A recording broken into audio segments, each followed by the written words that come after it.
नमस्कार, आप देख रही हैं रिपोर्टर एमडी। आसपास की दुनिया सबसे पहले आपके सामने। 3 जुलाई को ही लिखी जा चुकी थी बगावत की स्क्रिप्ट। अगले चंपई के गढ़ से करीब 20%। 3 जुलाई को चंपई में सोरेन को मुख्यमंत्री पद से इस्तीफा देने के लिए विधायक दल की बैठक में कहा गया था।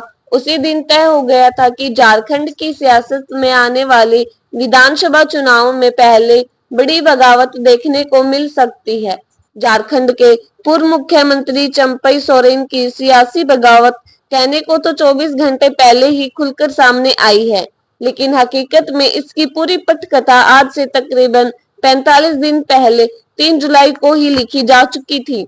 दरअसल वह 3 जुलाई का दिन था जब चंपई सोरेन को मुख्यमंत्री पद से इस्तीफा देने के लिए विधायक दल की बैठक में कहा गया था। उसी दिन तय हो गया था कि झारखंड की सियासत में आने वाले विधानसभा चुनाव से पहले बड़ी बगावत देखने को मिल सकती है। दरअसल झारखंड में चंपई सोरेन जिस आदिवासी कोल्हान इलाके से आते हैं, वहां पर पूरे राज्य की तकरीबन 20% सीटें हैं।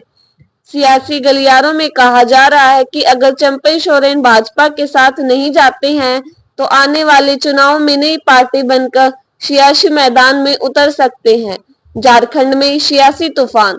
झारखंड में जो सियासी तूफान चंपई सोरेन का बगावती सुर के साथ देखने को मिल रहा है, दरअसल उसकी पटकथा तो पहले ही लिखी जानी शुरू हो गई थी।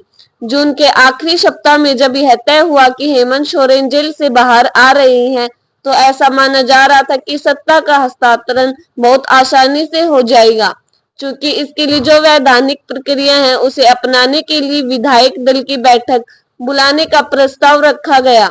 झारखंड मुक्ति मोर्चा के वरिष्ठ सदस्य प्रवीद उरांग कहते हैं कि 3 जुलाई को आयोजित होने वाली विधायक दल की बैठक में जब मुख्यमंत्री चंपई सोरेन से इस्तीफा देने की बात कही गई तो बैठक के दौरान सब कुछ सामान्य नहीं था।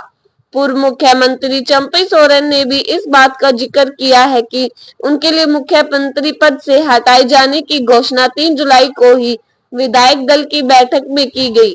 चंपई सोरेन मुख्यमंत्री पद से हटाए जाने के बाद खुद को पूरी तरह से टूटा हुआ महसूस करते रहे। राजनीतिक जानकार और झारखंड के वरिष्ठ पत्रकार अनुरंजन पांडे कहते हैं कि 3 जुलाई की घटना वैसे तो एक बंद कैमरे में हुई थी, लेकिन उस बैठक के अंदर क्या हुआ था, इसे लेकर झारखंड के सियासी गलियारों में कई बातें निकलकर सामने आ रही हैं। 18 विधानसभा सीटें पर चंपई सोरेन की पकड़।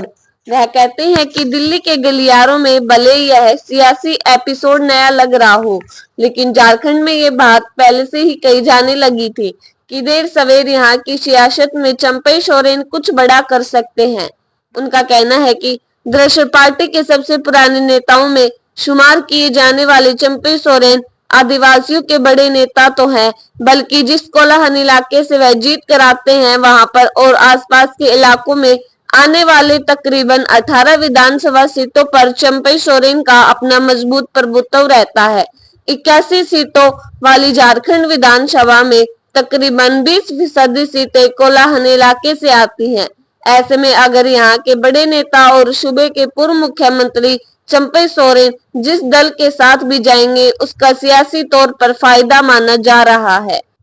उनका कहना है कि एक चर्चा यह भी रही है कि चंपई सोरेन नई पार्टी बनाकर आने वाले विधानसभा चुनाव में किस्मत आजमा सकते हैं या फिर भारतीय जनता पार्टी का समर्थन लेकर खुद और अपने विधायकों को निर्दलीय प्रत्याशी के तौर पर चुनावी मैदान में उतार सकते हैं।